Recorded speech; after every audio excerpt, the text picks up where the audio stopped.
Hello and welcome back to a new unboxing video. তো আজকে আমরা আনবক্সিং করব IMOU Ranger S2। এটা একটা IP camera, indoor smart security camera. আর মেইন ফিচারগুলো হচ্ছে night vision, smart tracking, 360 panoramic tilt, 360 panoramic tilt. আর এর আরও যে স্পেশাল ইয়েগুলো আছে, ফিচারগুলো আছে, এগুলো সব বক্সের গায়ে বাইরে লেখা আছে। তারপর আমি একটা বলছি 1080p fine HD footage, two way talking, অর্থাৎ দুই দিক থেকে কথা বলা যাবে। তারপরে privacy mode, night vision, alarm zone, motion detect করে ওটা একটা অ্যালার্ম দিবে আপনার মোবাইলে। তারপর হচ্ছে অ্যালার্ম শিডিউল, অ্যালার্ম আবার শিডিউল করে রাখা যাচ্ছে, নির্দিষ্ট টাইমে সে অ্যালার্ম দিবে। Okay, mobile alert. তারপর হচ্ছে cloud, SD card, NBR, storage system ক্লাউডও করা যাচ্ছে, এসডি কার্ডও করা যাচ্ছে। তবে এটা ক্লাউড হয় কি না আমি এখনো শিওর না, এটা ইউজ করার পরে বলতে পারবো, যেটা আজকে প্রথম কিনলাম। 360 okay, smart tracking, motion detection, human detection, sound detection, wifi connection, geo fencing and digital zoom. So এই হচ্ছে এর ফিচারগুলো। আর আমরা এখন দেখবো এর বক্সে কি কি পাওয়া যায়। আচ্ছা,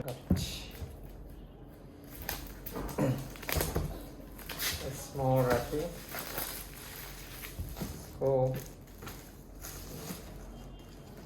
আমরা কি কি পাচ্ছি। Opening this site. আমি মেইনলি গিয়েছিলাম ইমো রেঞ্জার 2 কেনার জন্য। তো ওখানে গিয়ে দেখলাম দুইটার প্রাইসই কাছাকাছি, 100 টাকা কম বেশ। বাট যেটা হচ্ছে এটা S2টা হচ্ছে রেঞ্জার 2 এর আপডেট ভার্সন। আপডেটে ফিচার ওয়াইজ কোনো ডিফারেন্স নেই, যেটা ওরা বললো, শুধু ওদের শেপের ডিফারেন্সটা আসছে এখানে। আর বললো আপডেট ভার্সন, আপডেট হয়তো কোনো ইয়ে থাকতে পারে, অপারেশন সিস্টেমে হয়তো কোনো আপডেট বা দেখা যাচ্ছে যেটা রেঞ্জার 2তে একটু ল্যাগ করতে বা একটা প্রবলেম হচ্ছে, এটা হয়তো এখানে একটা ভালো সাপোর্ট দিবে ওই ইস্যুগুলো। ওকে, প্রথমে আমরা যেটা পাচ্ছি একেবারে বক্সের মুখে, সেটা হচ্ছে কুইক স্টার্ট গাইড। এটা কীভাবে শুরু করতে হবে, কীভাবে কালেক্ট করতে হবে, ইনস্ট্রাকশনগুলো এখানে রাখলাম।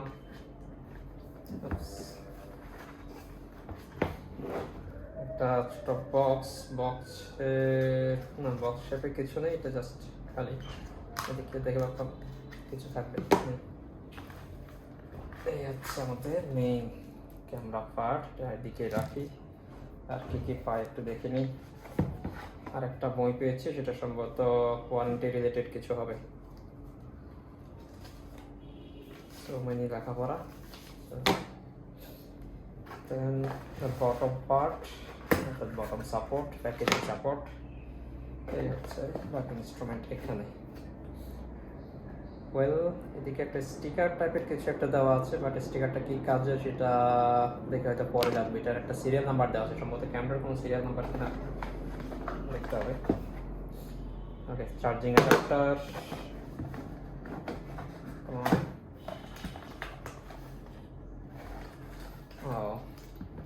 রয়্যাল প্লাগ এবং স্ক্রু, তিনটা রয়্যাল প্লাগ, তিনটা স্ক্রু দেওয়া আছে ওয়ালের সাথে বা কোনো শক্ত সাপোর্টের সাথে হ্যাং করার জন্য।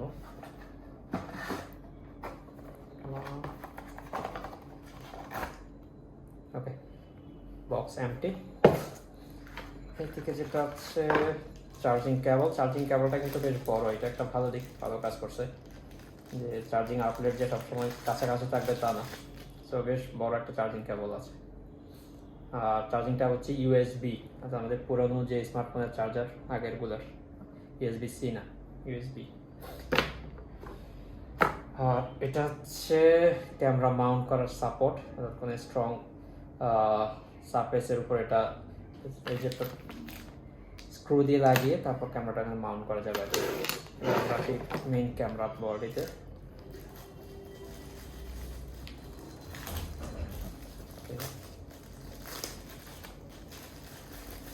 এই হচ্ছে মেইন ক্যামেরা বডি।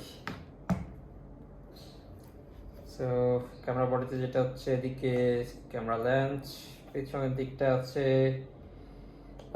ইথারনেট কেবল লাইন, তারপর হচ্ছে চার্জিং পোর্ট। আর যেটা লাগবে, এটার মেমোরি কার্ডটা কোথায় প্লাগ ইন করে ওটা দেখা দরকার।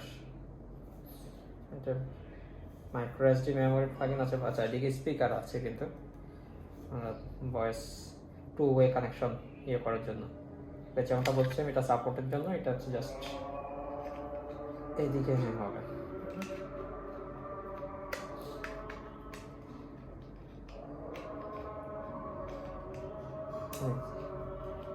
একটু ইয়ে করে রোটেট করে এদিকে। So that's it. হচ্ছে টোটাল ইকুইপমেন্ট বক্সের সাথে। তবে আমি ক্যামেরার ইয়েটা করছি, এসডি কার্ড ইনসার্টের অপশনটা পাচ্ছি না, পোর্টটা পাচ্ছি না। এটা আমাদের ক্যামেরা রোটেট করলে তখন হয়তো পাওয়া যেতে পারে, ভিতরে থাকতে পারে। বাট আপাতত এ পর্যন্ত এগুলো আছে। Thank you.